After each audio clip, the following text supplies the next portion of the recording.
This episode of Onward to Victory is proudly presented by our good friends at West Coast Screen Printing and Embroidery at wcscreens.com. You've heard their name for years now, and for good reason.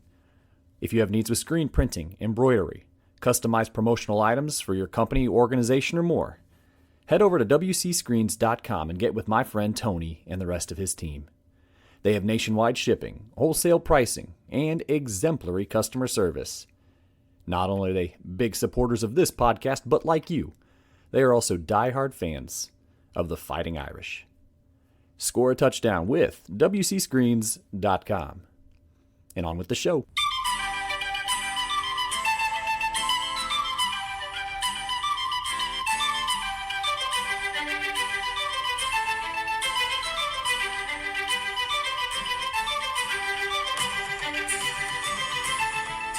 We on campus look upon George Gipp as the greatest football player ever turned out at Notre Dame. One whose ability has been surpassed, if at all, by few cleated warriors since the game was introduced in this country. Those words were shared by Notre Dame great and four horseman Elmer Layden. So here we go, part 2 of The Gipper, an imperfect masterpiece. This episode will pick up right where the first part left off, and focus on his playing career and days spent at Notre Dame, his death, and his legacy and his legend. So, yes, Irish fans, a very ambitious offering here. And we'll see if we can squeeze it all in. But being this is the 130th birth month of Notre Dame's greatest football player, George Gipp, well, I think we're all up to the challenge. So you know what to do. Buckle up those chin straps, Irish fans. This is Onward to Victory.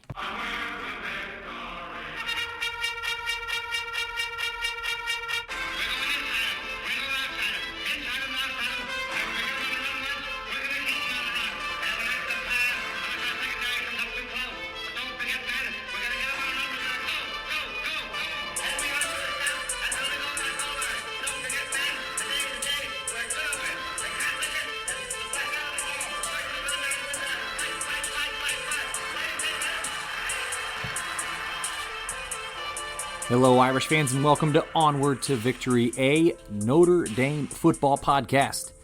As always, I'm humbled to be here with you. I am your host, Alex Painter, and you've made a wise decision tuning in today for episode 105, which is the second part of our Imperfect masterpiece series about Notre Dame football legend, George Gipp. So if you haven't already, be sure to go back and listen to part 1 of this series to get the full picture of Gipp's incredible legacy.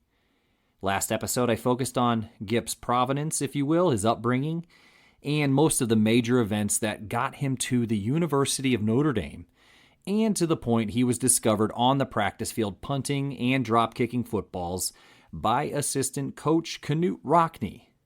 A fateful encounter, to say the least. In today's episode, we continue exploring the remarkable story of Gipp, his life, and the lasting impact he had on the University of Notre Dame. So whether you're a longtime fan or a newcomer to Gipp's story, this episode will surely provide, at least I hope to, provide some insight and perhaps some inspiration. But as always, I'm grateful for the time you spend with me here today. Thank you for your support, and I hope you enjoy this one. And speaking of thank yous, I gotta say thank you to those who are supportive of this effort as well. So before we dive in, I want to extend a heartfelt thank you to our financial sponsors, affectionately known around these parts as the Consensus All-American. These generous supporters, both past and present, include Dr. Jeremy Scarlett of Whitefish Bay, Wisconsin, Brad Glazier of Williamsburg, Indiana, author and writer Will Fuller from Warren, Ohio, and Andy Nickel from South Bend, Indiana. If you'd like to join this prestigious roll of supporters, please consider making a one-time donation at paypal.me/onwardtovictory or sign up for monthly contributions at patreon.com/onwardtovictorypodcast. Your support truly fuels the mission of this show, which is to provide the most accessible bastion of Notre Dame football history. And it's offered completely free and ad-free because of the support of the generous consensus All-Americans. And I'd also like to give a special shout out to the powerhouse behind our show, and that is West Coast Screen Printing and Embroidery. You can find them at wcscreens.com. So for all your screen printing and embroidery needs, they're the ones to call, and they have been supporting this show for years. Literal years, and I am so grateful for that. So please support those who support this show. wcscreens.com. This podcast is also proudly sponsored by Augie's Locker Room in South Bend, the premier destination for Notre Dame memorabilia and gifts. As I like to say, no trip to campus is complete without a stop at my pal Augie's, where you'll discover one-of-a-kind items, unique gifts, and cherished relics. The store is now located at 1733 North Ironwood Drive, so just a stone's throw from their original location. However, Augie's continues to be the same beloved shop you know and trust. So let's start with a little bit of a recap here. Gipp's arrival at Notre Dame from his Upper Peninsula of Michigan hometown of Laurium marked the beginning of a complex, colorful journey. He came to Notre Dame on a baseball scholarship and a predominantly Catholic institution, so he stood out, not just as a Protestant or someone who was raised in a Protestant environment in a Catholic stronghold, but also as a student whose academic record was far from stellar. In fact, Gipp had never actually graduated from high school. Yet his character shone through. He was known for his egalitarian spirit and modest demeanor and never considered himself superior, despite his obvious considerable athletic talents. Gipp was approachable, polite, and direct, often showing kindness by sharing a flask of whiskey or a bowl of hot soup with South Bend's homeless. More than anything, though, something that must be understood about George Gipp is that he marched to the beat of his own drum, a trait that both endeared him to those around him and set him apart on a campus that prized conformity. His light, casual, and carefree attitude became his calling card, and again, perhaps a refreshing contradiction to the uniformity of the University of Notre Dame's culture. So let's talk about that freshman year, 1916. Right after we left Gipp, he was discovered by assistant coach Knute Rockne kicking a ball on the practice field. So he quickly joined the team in the program as a regular member. Given what we know or will come to find out about Gipp, the fact he even went out and stuck with it is kind of surprising in its own right. But 1916 would serve as his conditional season. So in other words, in college football, particularly in the early 20th century, the conditional year referred to a period when a player was enrolled at a university but had not yet met all eligibility requirements to compete at the varsity level. This could be due to academic deficiencies, transfer rules, or other policies. So players in this status often competed in non-varsity or freshman games while working toward full eligibility. This is probably no surprise, again, given what we know that Gipp hadn't actually graduated from high school. So he didn't, or really couldn't, break onto the varsity squad in 1916. At the time, Gipp would have been a 21-year-old freshman. And really, though, this is probably one of the reasons why Gipp and his assistant coach, Knute Rockne, got along so well so early. Rockne himself would have been classified as kind of an older freshman when he arrived campus back in 1910. But anyways, Rockne asked George if he would be interested in learning the style of Army halfback Elmer Oliphant.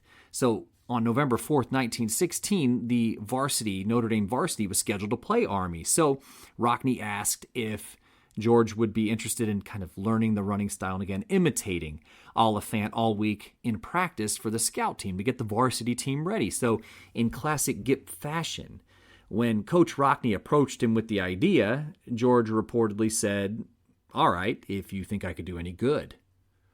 Which good he did. He spent all week befuddling the varsity. I mean, they couldn't tackle him.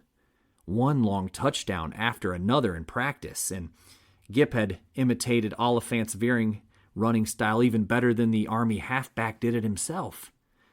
One might say that during Notre Dame's lopsided loss to Army, ultimately, Elmer Oliphant did his best George Gipp impression all afternoon. However, it was the day before the Army game, so Friday, November 3rd, that Gipp began engineering his own football legacy. During the freshman game against Western State Normal, which is now known as Western Michigan University, the game was tied 7-7 with just a couple minutes left in the fourth quarter. Notre Dame had the ball on its own 38-yard line, and it was 4th and 15. An obvious punting situation, right? Of course. And that's exactly what George was instructed to do by freshman quarterback Frank Thomas. Gipp replied with, "Why settle for a tie, Frank? Let me try a drop kick. I'm sure I can make it." George's suggestion was roundly dismissed by Thomas. So Notre Dame lined up, and after he took a high snap, George proceeded to drop kick the ball and send it hurtling towards Normal's goalposts. So just in case we have folks who are curious what a drop kick is, this is probably a good time to share that a drop kick, which is kind of a lost art or virtually a relic now, is when a kicker would, as the name would otherwise insinuate, drop the ball on the ground and kick it after the first bounce. So there's a lot of room for error. And it was noted that everyone who tried it found that they could get much more power and accuracy if a traditional field goal was attempted. And it took some pretty special athletes to master the drop kick. Former Notre Dame head coach and All-American at Wisconsin, Pat O'Day, who was known as the kangaroo kicker, was perhaps the most famous drop kicker, and perhaps still is, in college football history. But at any rate, George drop kicked the football and sent it sailing towards the uprights. It kept going and going and going, all the way through the field goal posts, positioned 62 yards from the line of scrimmage and 69 yards from where Gipp had actually booted the ball. Notre Dame, Western State, the referees, all 1,000 spectators were stunned. The ball sailed over the uprights, and Notre Dame won the game 10-7. Gipp's kick, though in a freshman game, it still does remain one of the longest field goals ever kicked in college football. So what's more in the game, according to biographer Patrick Chelland, Gipp accounted for 174 of the team's 216 offensive yards, which is a little over 80%. It's not too shabby. He was clearly a star on the rise for Notre Dame football. January of 1917, Gipp goes out for the Notre Dame basketball team, a sport he had played rather extensively in high school, as we covered in Part 1. However, he quit the team pretty unexpectedly in early 1917, but he did compete a bit in the Interhall Basketball League. Gipp also went out briefly for track and field that spring. Perhaps the most notable entry into Gipp's lore during this time was, however, his time spent on the freshman baseball team. So again, just to quickly recap, football in the fall of 1916, and in fairly quick succession, short tours of duty with the basketball, track and field, and now baseball team. But it was during a game, some report it was his very first game on the squad, that during the late innings of the contest, he was told by his third base coach to square up and bunt. So similar to when he was asked to punt during a football game the previous fall and instead drop-kicked, Gipp once more ignored his directive and took a healthy full swing at the next pitch, which he sent arching over the fence for a home run. Notre Dame won the game, but that didn't stop Gipp's coach from chewing him out over ignoring the bunt sign. Gipp, in his true cavalier, carefree fashion, reportedly replied, "It's too hot today to run the bases." So he turned in his uniform the next day. And he did end up going out for spring football practice. But it really wasn't too long until his freshman year at Notre Dame was over. And of note, he actually did earn some decent grades during that first year, 1916-1917 academic year. But that would really be the first and final time in his academic career at Notre Dame that he did. So over the decades, many folks have tried to kind of pinpoint what it was that propelled George Gipp to act in the way he did. I believe I read once where someone said clear case of oppositional defiant disorder, or ODD, was perhaps the cause.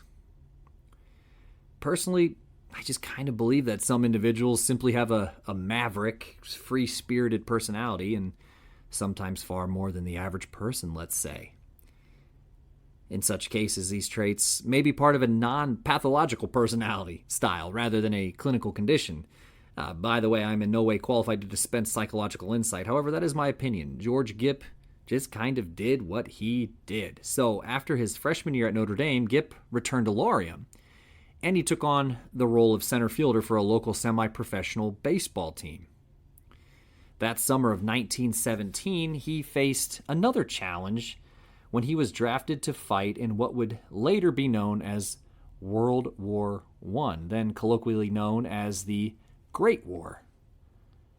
However, Gipp wasn't really cut out for the battlefield. He had no desire to shoot or be shot at, so he simply opted out. When the train left up in Michigan with the new batch of conscripted recruits on September 21st, 1917, Gipp was nowhere to be seen, despite being on the draft list. So the local draft board could have taken action, I suppose, but they chose to overlook his absence. Perhaps that's because no one knew where George was. He wasn't on the train, and he certainly wasn't at Notre Dame on September 21st for the first week of football practice. No one knew. Hell, even Notre Dame coaches Jess Harper and Knute Rockne had assumed George had joined the Army and was on his way to Europe. Why wouldn't they? George just kind of fell off the radar.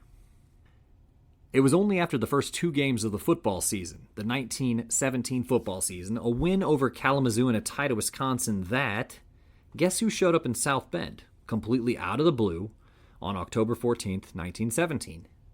Why, yes, George Gipp.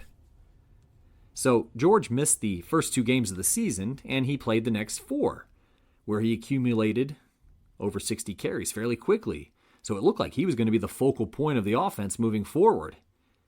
However, it was during the team's November 10th game against the Morningside College Maroons, now known as Morningside University, located in Sioux City, Iowa, that Gipp, while toting the ball down the field, was pushed out of bounds by a couple Maroons, and he collided with a steel stanchion that had been temporarily placed on the sideline before the game. Unfortunately, the collision caused George to break his leg. One of the men who pushed him out of bounds was named Horace Wolfe, who eventually attained the rank of general in the United States Army. Biographer Patrick Chellan shared that Wolfe's recount of the event said, "While he lay on the ground, I said to him, 'I'm sorry, boy. I hope it isn't bad.' Gipp simply replied, 'Forget it, pal. It's all in the game.'" After missing the remainder of the 1917 season, George made a dramatic exit from campus life. The day after the team returned to South Bend, he dropped out of school. He spent a week at the luxurious Hotel Oliver, perhaps South Bend's swankiest, most plush quarters, and then he headed back to Laurium. Some say he was visibly frustrated with the lack of mobility that his injury provided him. But remarkably, George did not re-enroll at Notre Dame until the fall of 1918. So he took nearly 10 months away from the college.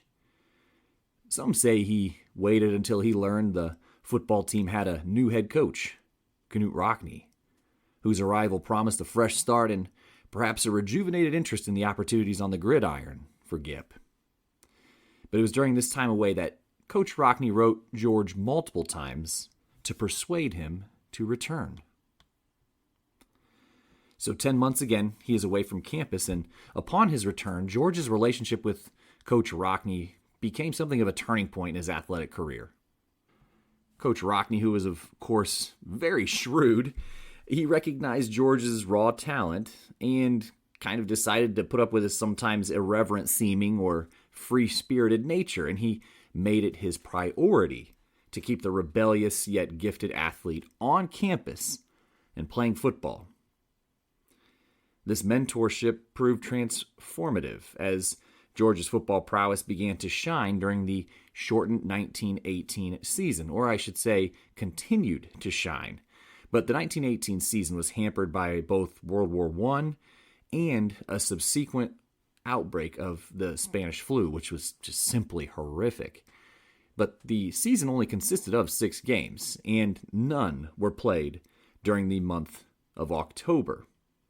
So that season, George notched 6 touchdowns, 7 extra points, and averaged 5.5 yards per carry. His performance not only reinvigorated his own career, but also kind of began to set the stage for a lasting legacy at Notre Dame. So, being opportunistic on behalf of the program, George had convinced one of his Upper Peninsula pals, Hartley Anderson, better known as Hunk, to join him at the university. This is perhaps one of the more underrated things George was able to do, as Hunk ultimately played a huge role in Notre Dame football. But he did convince Hunk, and it was kind of part of this plan, that Rockne was pretty well aware that the strength of his team was going to get sapped by both the war and potentially folks staying home for the Spanish flu. So George took it upon himself to help recruit Hunk to come to South Bend. More on Hunk in a moment. So while Rockne may have convinced George to return to Notre Dame and compete on the football field, that did not mean he had convinced him to embrace the student part of the student-athlete equation. Once back at the university, George again danced to the beat of his own drum, flouting pretty much every rule in sight. Classes he rarely attended. As for the residence halls, well, those were for other students. George made the Hotel Oliver his home. Again, that plush haven in downtown South Bend. There, amidst the clacking of billiard balls and smoke-filled rooms, Gipp built on his reputation as a free spirit. He drank freely and, with legendary nonchalance, smoked up to 3 packs of cigarettes a day.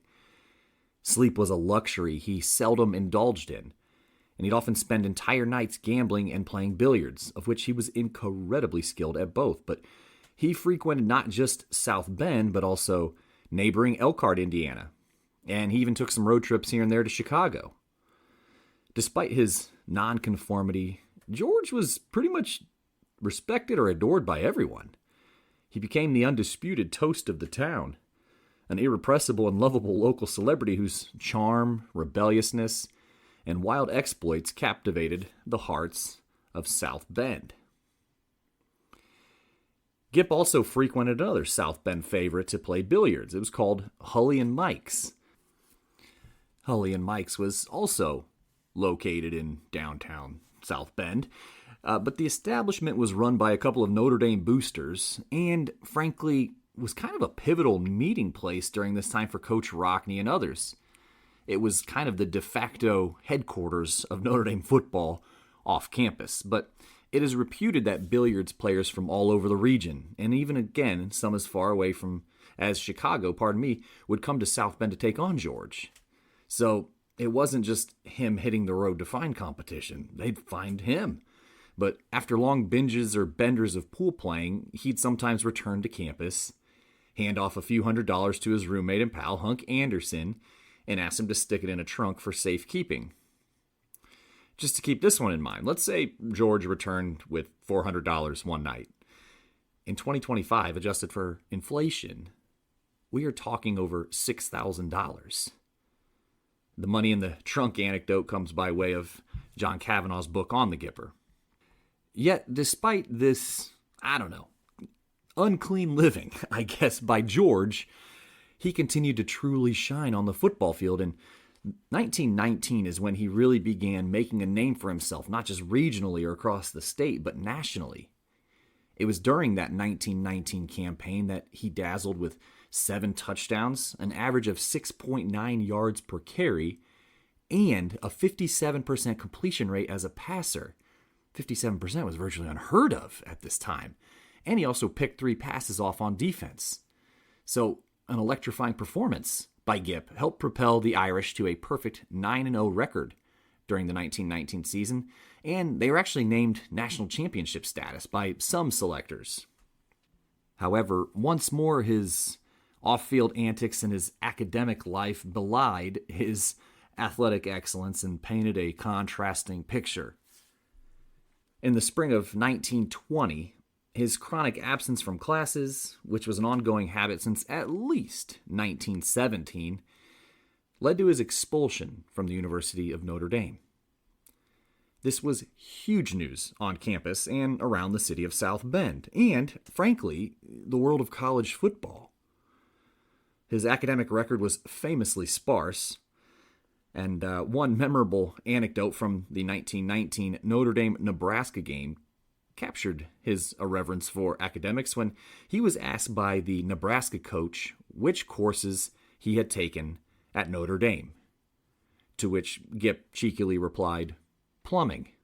It wasn't long after his expulsion that other schools began contacting Gipp to try to lure him away from Notre Dame, and so Coach Rockne made it his mission to keep George on campus and on the field once more. And this is what made Rockne Rockne in some respects. It was his sheer determination. So Rockne, ever the protector, refused to let his star slip away. So when 80 prominent South Bend businessmen signed a petition urging the Notre Dame administration to reinstate Gipp, well, in all reality, the petition was actually more of an ultimatum. Reinstate Gipp or lose all of our sponsorship dollars. So the school's hand was actually forced, and in late March 1920, George Gipp was once more a Notre Dame student, or at least a member of the Notre Dame community, whatever lens you prefer to look through, because George once more would not really return to class. He didn't really fail class. He just didn't even get a grade because his presence was just so sparse. Though Coach Rockne never actually admitted, at least I wasn't able to find where he ever admitted, to virtually going door to door to muster up support for George Gipp. It was pretty clear who was pulling the strings on that power move. But as I just mentioned, it didn't stop Gipp from continuing to ditch class and make the Hotel Oliver his personal headquarters. In Will Fuller's The Forever Year, the Hotel Oliver practically serves as a minor character, and with good reason. Will does share some pretty cool imagery when painting a picture of George's entrance into the hotel. The pianist, upon seeing George walk through the door, would quickly launch into a plucky ragtime version of the Notre Dame Victory March to signal that the hotel's most famous guest had returned. So now 1920. This is the last year of George Gipp's life. So sometime in late 1919 or early 1920, he met someone who would leave a lasting mark on him. Someone who, for the first time, made him question his otherwise carefree and cavalier ways. Her name was Iris Trappier. And by all accounts, they met at a dance at St. Mary's College, just across the road from Notre Dame. So ostensibly, George had been with any number of women over the years, and while it's certainly not my place to speculate on that, what we do know is that something about Iris was different. George, for all of his roguish charm, was utterly smitten. It was a side of him that few had ever seen. But George and Iris's relationship was not without its challenges. Trappier's parents profoundly disapproved of George. Even an athlete as famous and talented as George Gipp had no guaranteed future. There was no clear path after college. At the time, professional football, as we know it today, simply did not exist. There were no lucrative contracts, no multi-million-dollar careers waiting for college stars. That would not come for a very long time. And with George's academic troubles, even finishing college was no sure thing. So listen, I'm not going to get too far in the weeds here, but if you were to compare this narrative alongside the last year of George's life, it's absolutely riveting. And that's what my pal Will Fuller did in his book called The Forever Year. So once again, check it out. The relationship ultimately didn't work out, and it's one that Gipp mourned over until his passing. And Iris as well. So check out the book. So, as George's life is going into his final turn, unbeknownst to him, of course, he has been reinstated in the school, and he is geared up for his final football season in 1920 and is madly in love. And he decided to go out for baseball once more, perhaps viewing the sport as his one true shot to make the professional ranks. Perhaps he was spurred by his girlfriend's parents' reservation about his future prospects. So, less than a couple weeks after his reinstatement, Gipp is suiting up for the Notre Dame baseball team and playing in right field against Michigan Agricultural College, now known as Michigan State University. And he was the hero in that game. He clubbed a long home run, and he drew a bases-loaded walk to bring in the winning run in the bottom of the 10th inning. He played in the team's next 2 games, but then he unexpectedly stopped showing up. No one actually knew why he quit the team. So, during the summer of 1920, he played in another Michigan semi-pro baseball circuit. And he actually played in the same league as future Baseball Hall of Famer Kiki Kyler, who is a famous ball player in the 1920s and 1930s, mostly for the Chicago Cubs. But then, after that all wrapped up, he was ready for his 5th and final season in South Bend, which would prove to be quite a swan song.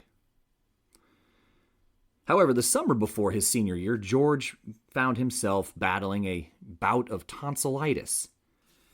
Tonsillitis was a fairly common ailment, but in an era before antibiotics, such infections could be far more serious than they might seem. So, reputedly, doctors recommended that he have his tonsils removed. But in true Gipp fashion, he shrugged off their advice. So whether out of stubbornness or perhaps a dislike of medical intervention, because again, he did not care for breaking that leg a couple years before, he chose to kind of tough it out instead. It was a decision that, though no one could have known it at the time, it may have sealed his fate. We will never know. So by the time fall arrived, Gipp was not just a star at Notre Dame, he was a bona fide national celebrity. In what would ultimately become known as the golden era of sports, the 1920s, he quickly became the most famous football player in the country. If his junior year had been impressive, this was supposed to be the year where he cemented himself as one of the greatest players the game had ever seen. And boy, he made good on that. The season kicked off with a dominant 39-0 victory over Kalamazoo. And Gipp wasted no time. He reminded everyone why he was the most electrifying player in college football. He rushed for 183 yards. This was actually his best single game total to that point. And again, he set the tone for what was promised to be a special year. The following week, Notre Dame took on Western Michigan, and once again, Gipp was at the heart of the action, racking up 123 yards and 2 more touchdowns in another decisive victory. Then came the season's first real test, a road game against Nebraska, one of Notre Dame's fiercest rivals at this time. The game was a complete slugfest. Nebraska was always very, very physical, and they tried to match up against Notre Dame man for man. And as always, though, when the Irish needed him most, Gipp delivered. He amassed 218 yards of total offense, and he carried Notre Dame to a hard-fought 16-7 victory. His performance not only added to his growing legend, but it proved he wasn't just a flashy playmaker. He was a battle-tested warrior who could will his team to victory. So the Irish returned home to face Valparaiso. Though the competition was far less fierce than, say, in Nebraska, there was no letdown. Notre Dame cruised to a 28-3 win and kept their undefeated season intact. So through the first 4 games, Gipp was playing the best football of his life, and the team looked unstoppable. So the 5th game of the season, next up, was the vaunted Army squad, where George would have the perhaps most notable performance of his career.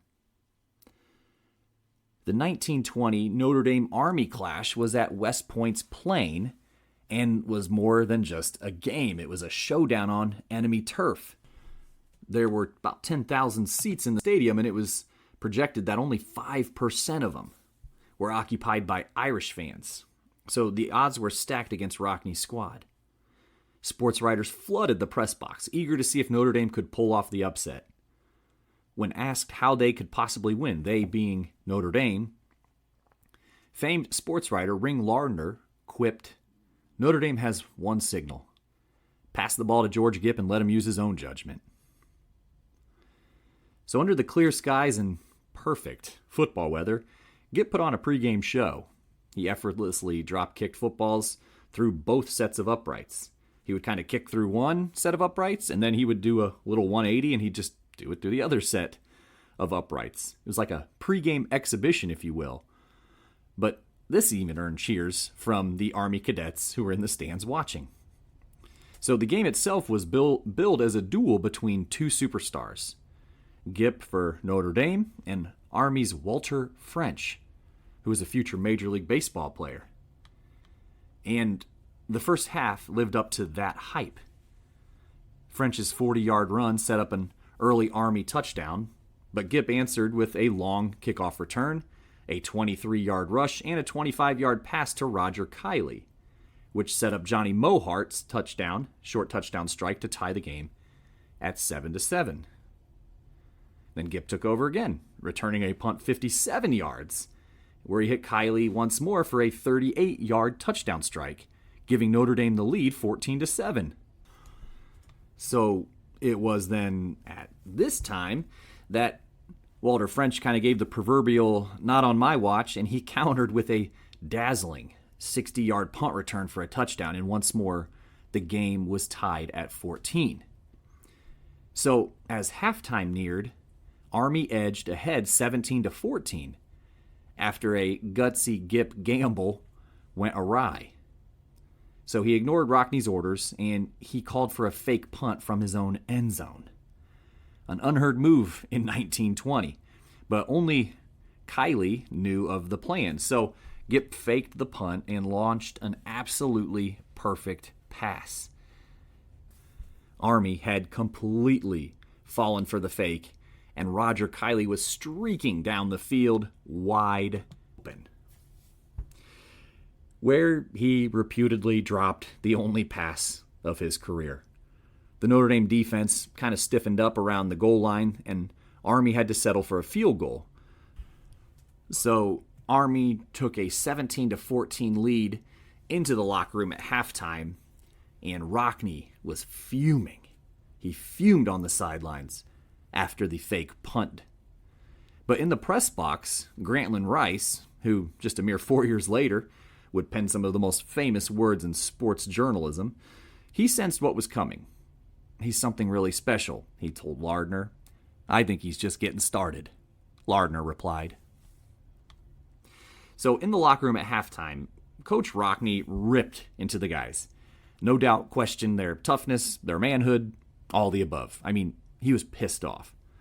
This game could have been considered the de facto national championship game, and he wasn't about to let it go without a fight. So as he tore into the guys, he noticed his star player, George Gipp, leaned against the wall, casually smoking a cigarette.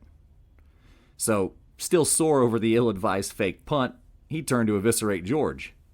"And you there, Gipp," Rock said caustically, "I guess you don't have any interest in this game." Gipp slightly straightened himself up and replied, "Look, Rock, I've got $400 bet on this game, and I'm not about to blow it." Some of his teammates burst out in laughter, and he even got a smile from his coach. So the boys emerged from the locker room. The third quarter actually remained scoreless. So heading into the fourth quarter, it was still 17-14 Army, but that's about the time Gipp began slicing through Army's imposing defense. As the Indianapolis Star put it, Gipp cut the cadet line to shreds. He completed 3 straight passes on a drive to set up another Mohart touchdown, which gave Notre Dame a 21-17 lead.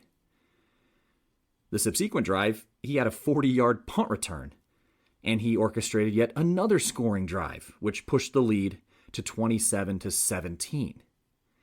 And with the game in hand, Rockne finally pulled his battered star in the final minute, but George had rushed for 150 yards on 20 carries, so 7.5 yards per attempt, thrown for 123 yards, and racked up 207 return yards. So make no mistake, this was the most dominant performance in a single game in Notre Dame history. You just have to believe it. Decades later, Roger Kiley, George's favorite target on that day, he said as an 85-year-old man, "I have never seen an athlete get the acclamation George received when he walked off the field that day. He was tired and pale, his face was a little bloody, and the crowd at West Point all stood up, though no one applauded. It was thrilling. Awed silence." So Gipp played the next week against Purdue, which was actually Notre Dame's first formal homecoming, kind of a fad that was rising in the college football world. And hundreds of alumni came back to town to watch Gipp in action and Rockne's undefeated Notre Dame squad. And this included the school's first All-American in fullback, Louis Salmon. He was named to Walter Camp's third team back in 1903, and Lou was Notre Dame's greatest player, until 1920, that is. He left wildly impressed with George, and the men even snapped a photograph together. Two Notre Dame football luminaries. However, looking at the photograph now, it is certainly apparent that George, even at that time, was early November, was a sick man. He had likely been dealing with some kind of sickness for quite some time, perhaps, again, even dating back to the summer of 1920. In all reality, he was likely dying. His face looked gaunt, his cheeks sunken. That photograph with Louis Salmon was one of the final photographs taken of George Gipp. Indiana was up next, with the game taking place in Indianapolis. The Irish quickly found themselves in trouble, falling behind 10-0, while also losing Gipp to a separated shoulder early on.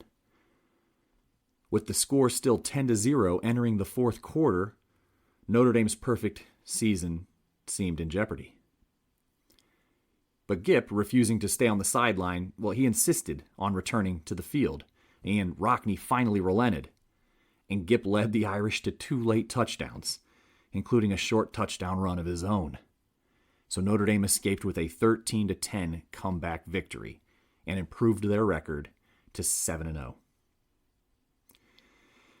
So only Northwestern and Michigan State were left on the schedule, and Gipp's legend continued to grow, coast to coast, and another undefeated season was within reach.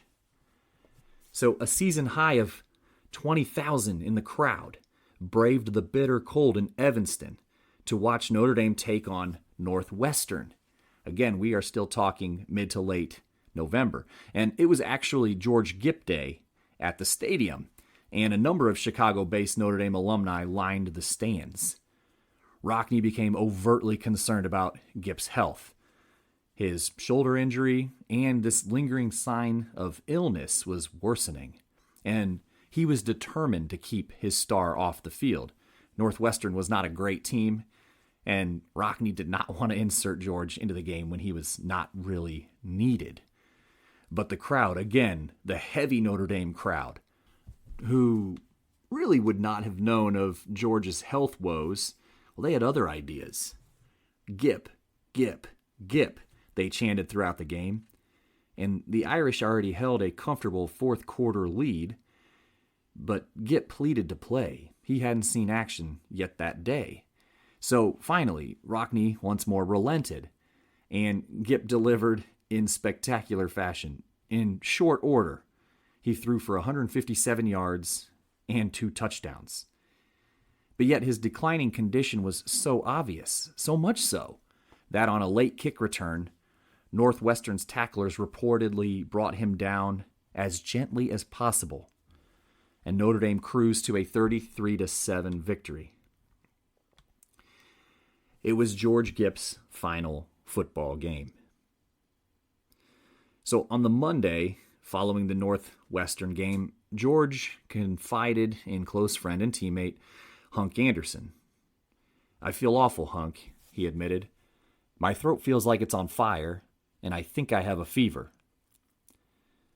Despite his obvious discomfort, Gipp and several teammates were scheduled to appear at a gala of some sorts at the Hotel Oliver in South Bend, where more than 400 boosters and fans had gathered to celebrate Notre Dame's undefeated season. By the time he arrived at the event, it was clear to those around him that something was seriously wrong. Pale and visibly exhausted, Gipp pulled Coach Rockne aside and told him just how terrible he felt. Concerned now, Rockne wasted no time and immediately called St. Joseph's Hospital to arrange for Gipp's admission. So this was Monday, November 22nd, 1920. When Gipp arrived at the hospital, his fever had already spiked to 104 degrees. Though clearly in rough shape, he initially remained in good spirits. He cracked jokes and reassured visitors that he would most certainly bounce back. But the doctors quickly realized the severity of his condition. They noted that Gipp had obviously been sick during the Northwestern game and really had no business playing in the freezing cold, and that he had probably been sick for quite some time. But worse yet, the Notre Dame football team had no team doctor at this time. So, meaning Gipp had really missed on getting a professional opinion for quite some time. And again, kind of left to push through his illness on his own volition. He insisted on it, and without any proper medical oversight. So the diagnosis was grim. A severe throat infection, essentially what we now know as strep throat, coupled with pneumonia. In the modern era, antibiotics, again, would have made short work of the infection, but in 1920, no such treatments existed. Instead, Gipp was left to battle the illness as best he could. So, over the next 2 weeks, his condition steadily declined, which left him bedridden and weakened.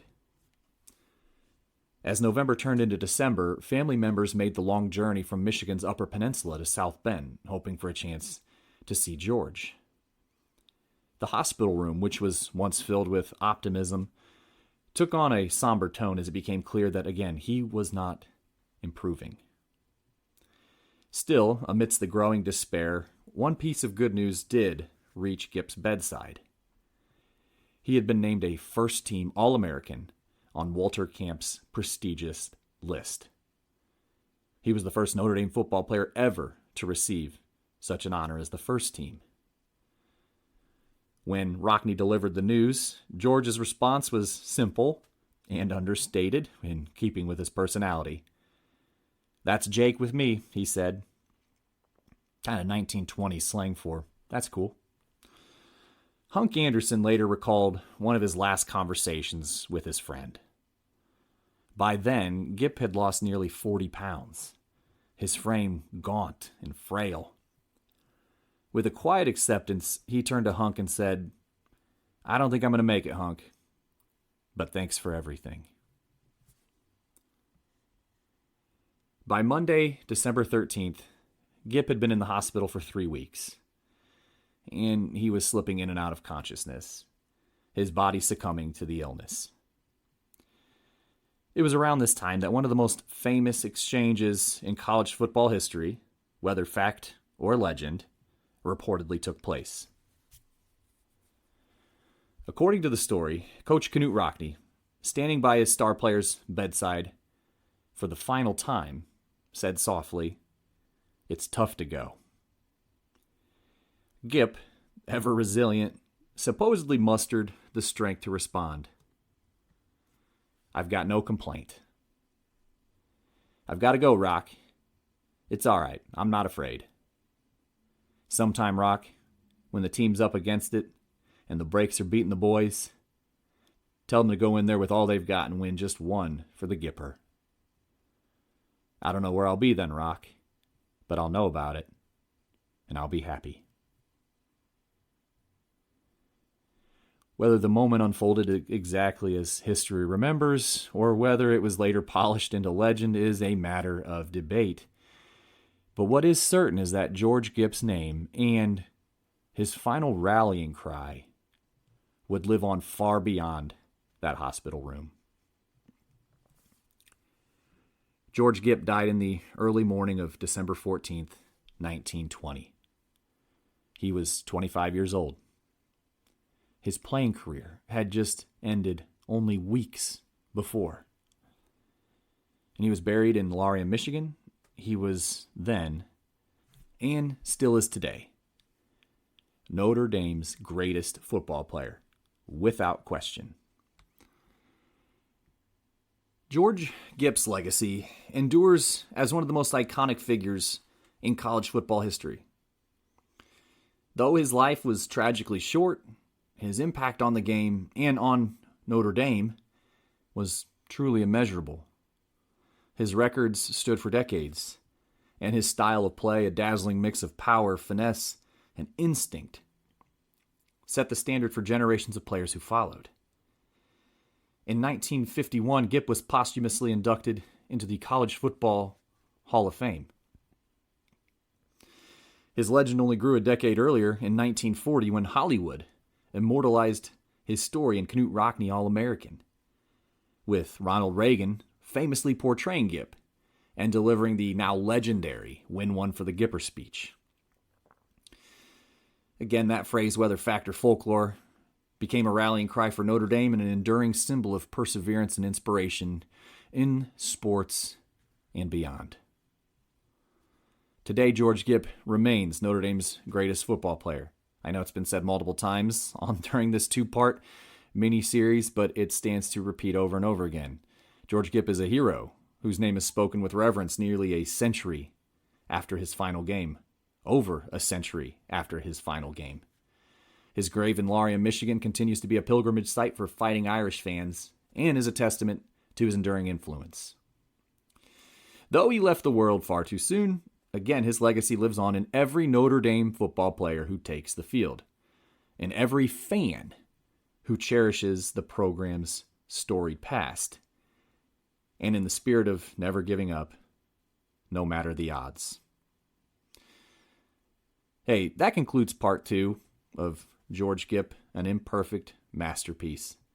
This was a labor of love, and I really, really hope you appreciated hearing it as much as I enjoyed putting it all together. George Gipp was truly, truly a one-of-a-kind, and I hope this humble two-part program has illustrated that amply.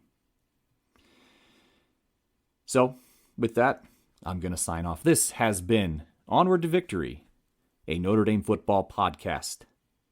And in kindness, I'm your host, Alex Painter. And as always, friends, go Irish.